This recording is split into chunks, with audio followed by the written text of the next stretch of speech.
Good afternoon, everybody. My name is Zachary Sherman, and this is the beginning of a series that I'm going to be calling ClockWork Trading. Now, this series is going to consist of many different ideas that I'd like to share with whatever audience sees my information as valuable.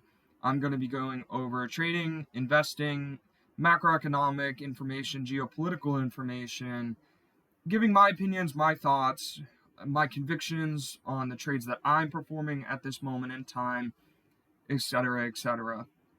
If you find any value in this series, please like and subscribe. And I'm not going to try to sell you anything.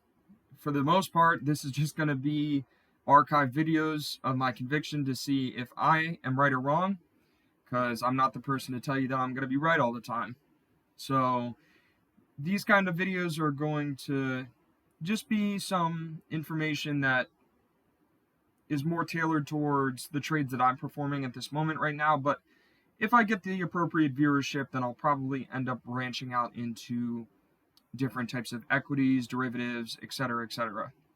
Now, the information provided in this video is for educational and informational purposes only and should not be considered as financial advice. I'm not a licensed financial advisor, and any decisions you make based on the information presented are done at your own risk. Trading and investing in financial markets may involve significant risk and may not be suitable for all investors. So always do your own research and consult with a professional financial advisor before making any investment or trading decisions. I'm not responsible for any financial losses or damages incurred as a result of your actions. Past performance is not always indicative of future results. Now, with that said, let's get right into this. So, over the past 3 to 4 weeks, I have had the conviction that we are going to see a somewhat significant drop in the broader S&P 500 index, planning for a 2 to 5% drop, and followed by a bull run post-election and then a larger sell-off into 2025. Now, I have built this idea upon the fact that we are seeing massive macroeconomic issues that people don't really like to look at and take into consideration, So we have a Federal Reserve and a government that is very prone to presenting information that may not always be as accurate as someone would like to believe. And the less information you have as a retail investor, you're more likely to involve yourself with risk that you may not understand, because being that you may not have a financial background, or you don't have insider information, or many other factors that need to be considered, you might not be making the most accurate decisions. And I don't speak that from a opinion of arrogance. I myself, I have a degree in finance, right? But I have no insider information. I'm not in Congress. I'm not running M1 and M2 money supply here. So I'm just looking at the data, and I like to always have contrarian opinions, because I think it's most appropriate to test those opinions, right? So I believe I would like to start with my technical analysis first, and we can move on to my more fundamental opinions on what's going to be happening in the next few months. So we've seen a 6-week positive uptrend into all-time highs on the S&P 500 and the Dow.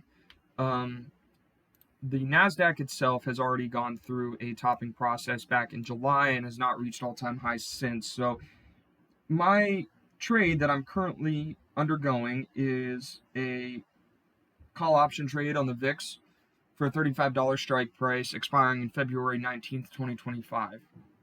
I really don't tend to trade options that far out, but I'm giving myself a little bit of wiggle room just in case we were to see larger periods of movement upward, which has happened in the past few weeks. I've held this trade for about 2.5 weeks, and I am in the red as of now. I don't anticipate that staying, but there are reasons to believe that I could cut my losses depending on what we see in the next few weeks, along with the election. So, getting right into this, I would like to start just by going from the top down, make it easy for everybody, especially that is new to trading, to kind of understand a little bit here. So I'm going to present you guys with my indicators that I'm using presently for this trade, and I would like to say that and you'll hear me speak this a lot, that not all indicators are applicable towards a certain trade. What I tend to do is leverage artificial intelligence to assist me in pursuing indicators that may have more validity towards not only the conviction that I carry, but what I believe would be most appropriate given the underlying equity and the derivative I'm trading. So what we'll do is start with the standard deviation that you can see up here. So if you guys are familiar with statistics, standard deviation from the mean is calculated through this average line right here that I have in red, and unfortunately I'm not allowed to change that color because it makes it look a little bearish. But consider this the, I believe, 200-day average on the S&P 500 in a linear format. We're right now in a upper standard deviation, as you can see right here, and we've seen this candlestick rejection going off. As you can see through this volume profile, that, once again, kind of annoying that it's in this positioning right here, but it helps you understand that there's a lot of volume being traded at this point right here. I believe that over time, and in the next probably 1 to 2 weeks, we're going to see a gap down in this lower volume area down back to the mean around here. So I believe we're going to retest probably 57.50, which would be down around here. Probably see a rebound and consolidation around the mean, followed by a eventual uptrend back up, and then into 25 you're going to see a larger sell-off downwards into the lower 5,000s. Eventually I believe we could see a drop as far down into the 4,900 range, but once again that's probably going to be happening in 2025 if it does at all. Now a lot of people aren't going to like to hear this, rates are going down, right? So the economy is apparently getting much better, whatever people like to say, but I could give you 2 or 3 hours of reasons why I disagree with that, but we'll continue on with the technical analysis. Like I said, this is my first video, so I'm probably scrambling all over the place trying to explain to you why I think what I think, but there's the reasoning with the standard deviation. I have these white lines as support and resistance kind of zones where I would like to see movement. There is a lot of volume down here, as you can see by these yellow volume profile bars. And if you can see that little dotted line right there, red dotted line, that's actually the point of control. So if you're aware of how volume price analysis works, the point of control is the highest traded volume in a given range. And I believe we're going to see a retest of this POC, judging by this large gap upwards over the past, 2 weeks, I would say. So that's why I gave my reasoning towards, I think at the very least we're going to see a retest to 57.50, and then maybe a move downwards, could be a bounce. I got to start learning how to use TradingView a little better too. Could be a bounce from right there, move back upward, consolidate on this mean once more. Could reject, could bounce, see more all-time highs.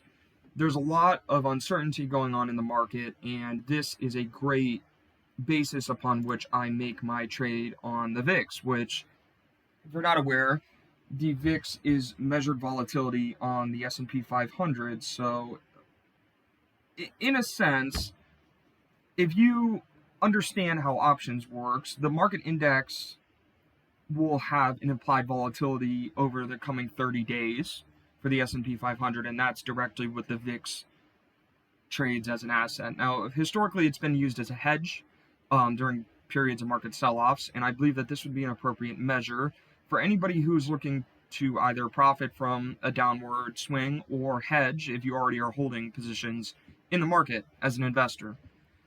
So I'm not really using these moving averages as much. These are AI-driven moving averages that are color-coded. At least this line is, and it gives kind of a trend analysis. This is a little less applicable for what I'm talking about right now, so we'll just go ahead and move beyond that. So next up, the MACD, which I've used for 4 or 5 years now trading. It's a reliable indicator, although indicators are always prospective. They're not going to, I'm sorry, they're retrospective. They're not always going to be good at determining what may happen, but it is a good measure of if you are going to see a reversal, like right here. We ended up seeing a much larger decline downwards, and you're seeing that we're about to see another crossover over the signal line again. So I use that just kind of as a backup, but what I kind of like to touch on the most right now is this down here. So I actually created this myself using ChatGPT's new O1 preview. It's a very, very good artificial intelligence. I would recommend using it. It's very, very good at STEM-related questions, coding, etc. And once again, I didn't major in a STEM field, so not as useful to me in particular, but I do find that if I have ideas that I would want to write into code and translate into code, I'm not a coder, so this tends to be very helpful. And TradingView codes in PineScript, which is unique to TradingView itself. So I had it write this indicator that basically combines different statistical measurements and moving averages on the underlying S&P 500 and gives me areas where it would be reasonable to dollar cost average into call options and put options on the VIX based on these two lines at the bottom. So we saw that there's basically this green background right here is screaming buy calls, right, which I have been following. I have been following my indicator. These red backgrounds right here, puts. I don't think puts are that great to trade on the VIX because of IV crush. I think it would be, if you wanted to do something of that sort, it'd be better to long a inverse ETF such as SVXY. I think that would be better, less headache for sure. But I think calls on the VIX are very profitable if you get them at the right time. So we are seeing a movement outwards of this call range to end up taking calls, and there is an uptrend moving on. And as you can see right here, as this started going up in July, this is around where the NASDAQ was about to start topping. You saw this movement downwards, downwards, downwards. And then on the 5th of August, massive, massive sell-off. Now, if I go to the VIX itself, I think that would just be good to show everybody right here. See, I need to learn how to use TradingView a little bit better. The VIX hit 65 in August. This is not normal. The VIX is above its 50 period moving average, its 200 period moving average. So we are in a period of volatility, right? The VIX itself on the standard deviation has bounced off its mean. I do believe we're going to see a retracement up into the high 20s, low 30s range as we saw in 2022 for about a few months. A little bit more of a downtrend and then a larger spike as we saw in August. Now, this was primarily due to geopolitical concerns in the Middle East and the Nikkei 225 falling, I believe, 14% that day and triggering circuit breakers on their stock market and their bond market. Japan's economy is not a model economy, to say the least. But yeah, so, I'm not an expert trader. This is my conviction. This is my only current trade that I'm in right now. If you believe what I believe and do your own appropriate research, then who knows? It could be a profitable position. But I would like to touch base on all the other issues that are going on right now too. So we've already, despite interest rates falling, we've seen an uptick in mortgage rates over the past 30 days. Although interest rates tend to lag, this is not something that we as investors like to see as bullish, and I don't believe interest rates are going to continue to fall. I think they're going to go back up because we are going to see inflationary pressures return. The Fed's not going to be able to return to the QE and the very low interest rates that we saw during COVID. That was a very irresponsible move. Although, in reality, it was one of the only moves to save the U.S. economy during COVID, because without stimuluses, without very low interest rates, there would really be a much bigger problem right now. But the U.S. government likes to kick the can down the road. This also has to do with the debt ceiling and the massive amounts of money that we've been sending to other countries, that we've been using for Social Security, for defense, and now, for the first time in history, U.S. interest payments have topped all other fiscal spending. So we are paying more now on our debt than we pay for anything else, right? So this marks a more broad decline in the U.S. economy in its current state, and that's why I do believe within the next 3 to 5 years you're going to probably see a 50 to 60% correction on the S&P 500. This is normal. This is a business cycle, and people need to understand that there are recessions and are depressions. And despite the Fed claiming soft landing, with the yield curve invert and more people living at their parents' house from now almost since the Great Depression, and a lot of other factors that, if you really walk outside, you would notice. I think that we are going to see a downtrend in the S&P 500. I don't believe that we are going to continue in a bull market. We've been in a bull market for who knows how long, and people like to go back and say, oh, well, we were in a bear market in 2022, bear market in 2022. Okay, well, if you look at 2022, there was only I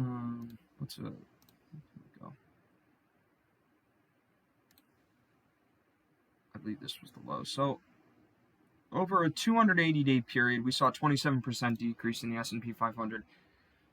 This wasn't even marked as recessionary by the Federal Reserve. The government didn't want to admit. This was during the period, if everybody remembers, of we might go into recession, we might not go into recession. Who knows what's going to happen, right?